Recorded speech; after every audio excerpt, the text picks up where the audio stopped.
నంద్యాల జిల్లా నందికొట్కూరులో రీలే నిరాహార దీక్షలు 58వ రోజుకు చేరుకున్నాయి. శ్రీశైలం నీటి మునక బాధితులకు జీవో 98 ప్రకారం ఉపాధి కల్పించాలని నిరసనకారులు డిమాండ్ చేస్తున్నారు.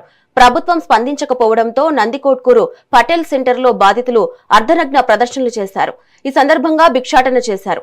నిరుద్యోగులకు వెంటనే ఉద్యోగాలు కల్పించాలన్నారు. లేకుంటే ఆందోళనకు మరింత ఉధృతం చేస్తామని సిపిఐ లిబరేషన్ నాయకుడు వెంకటేశ్వర్లు హెచ్చరించారు.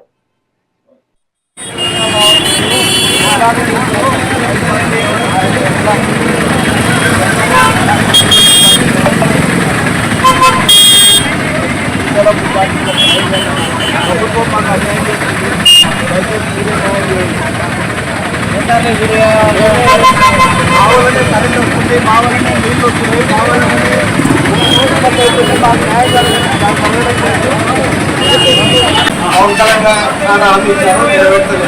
82 రోజులుగా నిరాహార మమ్మల్ని పట్టించుకోవడం లేదు.